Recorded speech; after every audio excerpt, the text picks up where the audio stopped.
Hi guys! Alam niyo ba na isa sa bucket list ko ang Karamoan, kaya naman ngayon magkakaroon na yan ng katuparan. So pupunta nga tayo ng Bicol ngayon dahil meron talaga tayong sadya, yung kamag-anak nila Daddy Roy sa Lagunoy. Pero dahil malapit na siya, so napag-decide natin na dumaan na rin ng Karamoan, Magligaspi at Magnaga. So first stop muna natin ang Karamoan. So ito na nga, magbabiyahe na tayo. 3 a.m. pa lang ng madaling araw ay umalis na tayo sa bahay para naman maaga tayo makakarating sa ating paroroonan. Ang estimated time ng aming arrival papunta ng Karamoan ay 14 hours. So diba napakalapit naman. Kaya naman nagdala na rin kami ng pang-lunch, almusal na rin. Kung aabot ng dinner ay salamat naman sa Diyos. So ang aming first stop ay ang aming breakfast. So sa tabi na lang kami ng kalsada niyan kumain. Dahil nga naghahabol kami ng time na hindi kami gabihin sa daan dahil hindi naman namin kabisado yung aming dadaanan pa. So eto na nga at mga ilang oras na lang ay malapit na tayo sa Karamoan. Nadaanan na natin ang Lagunoy na bayan nila Daddy Roy noong sila ay mga bata pa. Doon sila nakatira. So eto na nga at medyo pasigsag na yung daan. At sa wakas, after 15 hours of travel ay nakarating na rin kami ng Karamoan.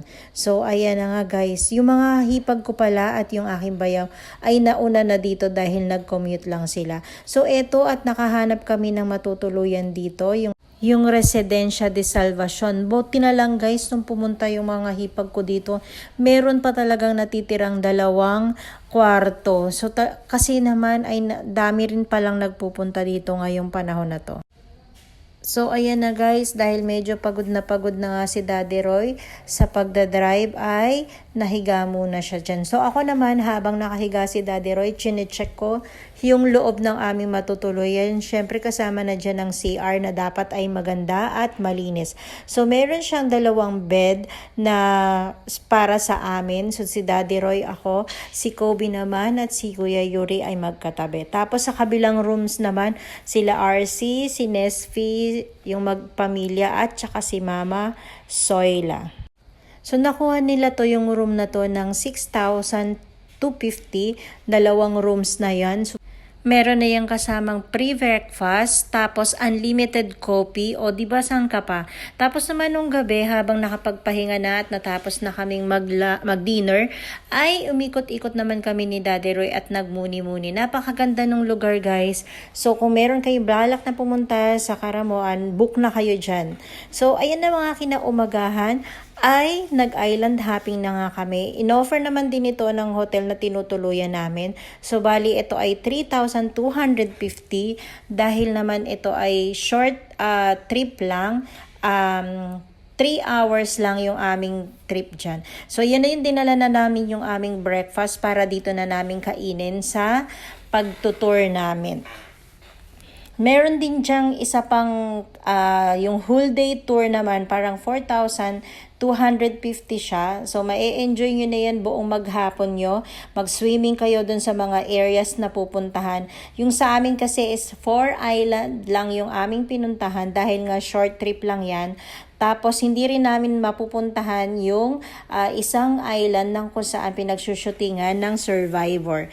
So ayan nga, dahil sa nagmamadali din tayo at marami pa tayong pupuntahan, ay doon na lang kami sa short trip for 3 hours lang. Pero grabe naman, sulit na yung aming island hopping dyan. Napuntahan natin yung 4 na lugar na napakagaganda. Wala kang itatapon. Grabe sa ganda talaga guys. So kung nagbabala kayong pumunta dyan at kung medyo mahaba-haba yung time nyo, i-grab nyo yung opportunity na mag-tour ng whole day para masulit nyo siya talaga.